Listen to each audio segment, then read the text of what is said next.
السلام علیکم خواتین و حضرات۔ آج مرزا غالب کی جس غزل پر ہم اس محفل میں بات کریں گے اس کا پہلا شعر ہے: دھمکی میں مر گیا جو نہ باب نبرد تھا، عشق نبرد پیشہ طلبگار مرد تھا۔ باب نبرد کا مطلب ہوتا ہے جنگ کے لائق، مقابلے کی صلاحیت رکھنے والا، بہادر جوان مرد۔ نبرد پیشہ جنگجو، سپاہی، جس کا پیشہ ہی جنگ کرنا ہو۔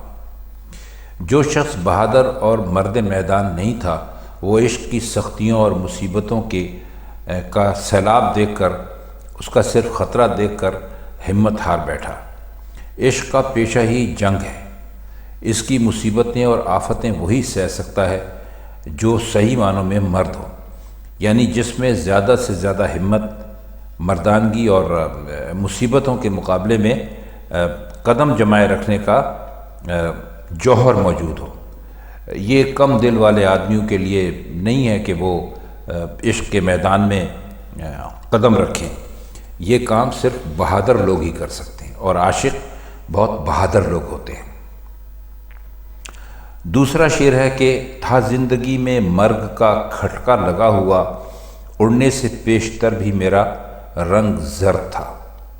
کھٹکا کہتے ہیں خطرے کو، اور مرگ کہتے ہیں موت کو۔ تو وہ کہہ یہ رہے ہیں کہ مجھ پر زندگی بھر موت کا خوف طاری رہا، اور خوف کے باعث انسان کا رنگ اصل حالت پر نہیں رہتا، اس میں زردی ہو جاتی ہے۔ آپ نے بھی کئی مرتبہ سنا ہوگا کہ خوف کی وجہ سے فلاں کا رنگ پیلا پڑ گیا۔ شاعر کہتا ہے کہ مرنے کے ساتھ جو چہرے پر جو زردی اور مردنی چھا جاتی ہے، اس سے پہلے بھی میرا رنگ زرد ہی تھا، جو موت کے خوف سے پیدا ہوا تھا۔ خوف یہ کہ زندگی جیسی گزارنی چاہیے تھی نہ گزری، خدا جانے مرنے کے بعد کیا حالت پیش آئے اور کیسی گزرے۔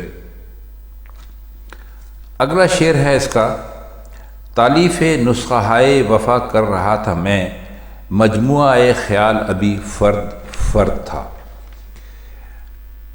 تالیف کا مطلب ہوتا ہے جمع کرنا، ترتیب دینا، اور فرد کا مطلب ہوتا ہے بکھرا ہوا۔ کہتے ہیں کہ جب میرے خیالات کا شیرازہ بکھرا ہوا تھا اور میری فکروں کے جو ورق تھے، اوراق تھے، وہ الگ الگ تھے، وہ بھی بکھرے ہوئے تھے، یعنی میں بچپن کے عالم میں تھا۔ تو یہ آپ کو پتہ ہے کہ بچپن کی حالت میں انسان کے جو خیالات اور افکار ہوتے ہیں وہ پکے نہیں ہوتے، کبھی وہ کچھ سوچتا ہے، کبھی کچھ سوچتا ہے، لیکن جب وہ ذرا پختہ عمر کو پہنچتا ہے تو وہ اکٹھے ہو جاتے ہیں۔ تو کہتے ہیں کہ میں تو ابھی، یعنی جب میں نے عشق کیا تو میں اس زمانے میں بھی وفا کی کتابیں مرتب کر رہا تھا، یعنی مجھے بچپن ہی سے عشق سے دلچسپی تھی، اور اس زمانے میں بھی میں بالکل جو پکی اور بڑی عمر کے عاشق ہوتے ہیں انہی کی طرح کا عشق کرنے میں ماہر تھا۔ شعر ہے کہ دل تا جگر کے ساحل دریائے خوں ہے اب، دل تا جگر کے ساحل دریائے خوں ہے اب، اس راہ گزر میں جلوہ گل آگے گھر تھا۔ اس میں گرد تھا کا مطلب ہے کہ بے حقیقت تھا، ہیچ تھا، میری کوئی قیمت نہیں تھی۔ اور دریائے خون کا مطلب ہے خون کا دریا، ساحل دریائے خون کا مطلب ہوگا خون کے دریا کے کنارے۔ اور جلوہ گل کہتے ہیں پھولوں کے جلوے کو، پھولوں کے تختے کو، بہت سارے کھلے ہوئے پھولوں کو۔ تو شعر کا مطلب کچھ ایسے ہوگا کہ اب دل سے جگر تک خون کے دریا کا کنارہ بنا ہوا ہے، اور اس راستے میں پہلے پھولوں کا جلوہ بھی بے حقیقت اور بے حیثیت معلوم ہوتا تھا، یا یہ کہ ہر راستے میں گرد و غبار تھا۔ اس راستے میں پہلے پھولوں کے جلوے کو گرد و غبار کی حیثیت حاصل تھی۔ دریائے خون کی بجائے ساحل دریائے خون لانے سے لگتا تو ایسا ہے کہ دل اور جگر دونوں خون ہوئے، اور اس خون نے ایک دریا کی حیثیت حاصل کر لی۔ خون بہہ چکا، اب صرف ساحل باقی رہ گیا ہے، اور اس سے اس مقام کی بے رونقی اور ویرانی جو ہے وہ نمایاں ہوتی ہے۔ اگلا شعر ہے کہ جاتی ہے کوئی کشمکش اندوہ عشق کی دل بھی اگر گیا تو وہی دل کا درد تھا۔ اس شعر کو پورے کو ہم ایک مرتبہ پھر پڑھیں گے کیونکہ اس طرح اس کا لطف جاتا رہتا ہے۔ جاتی ہے کوئی کشمکش اندوہ عشق کی دل بھی اگر گیا تو وہی دل کا درد تھا۔ کشمکش کا مطلب آپ جانتے ہیں،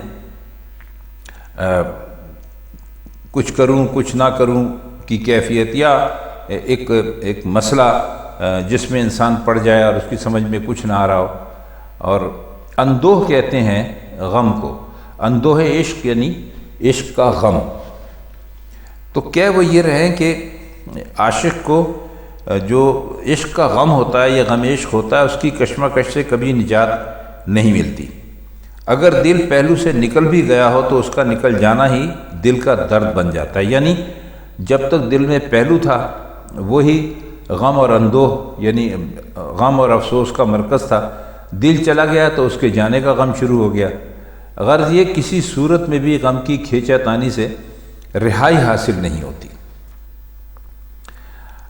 اب اس کا شعر ہے اگلا، احباب چارہ سازی وحشت نہ کر سکے، زندہ میں بھی خیال بیاباں نور تھا۔ چارہ سازی کا مطلب ہوتا ہے علاج، اور بیابان نورد کہتے ہیں صحرا میں آوارہ گھومنے پھرنے والے کو، یعنی کہتے ہیں کہ جب کسی کو عشق ہوتا ہے تو اس کی آبادی میں دل نہیں لگتا، ہر وقت محبوب کو یاد کرتا ہے تو وہ صحراؤں میں، جنگلوں میں، بیابانوں میں نکل جاتا ہے۔ تو انہوں نے یہی کہا ہے کہ دوست اور ہمدرد میری وحشت کی حالت میں علاج کی کوئی ترکیب نہیں کر سکے۔ ان کے بس میں بس یہ تھا کہ مجھے قید کر دیتے تاکہ میں پاگلوں کی اسی حالت میں باہر نکل کر کسی بیابان میں یا صحرا میں یا جنگل میں نہ پہنچ جاتا۔ اس طرح انہوں نے میرا جسم تو قید میں ڈال دیا، لیکن میرا خیال جو ہے وہ ابھی تک صحراؤں میں ہی بھٹک رہا ہے۔ ظاہر ہے کہ وحشت اور دیوانگی کا علاج جسم کو صرف قید خانے میں ڈالنے سے نہیں ہو سکتا، ضروری یہ ہے کہ پاگل آدمی کے جو خیالات ہیں ان کی بھی وحشت دور ہو۔ تو مرزا یہ بتانا چاہتے ہیں کہ ایک تو تدبیر دوستوں نے کر لی مگر دوسری کا کوئی انتظام نہیں کر سکے۔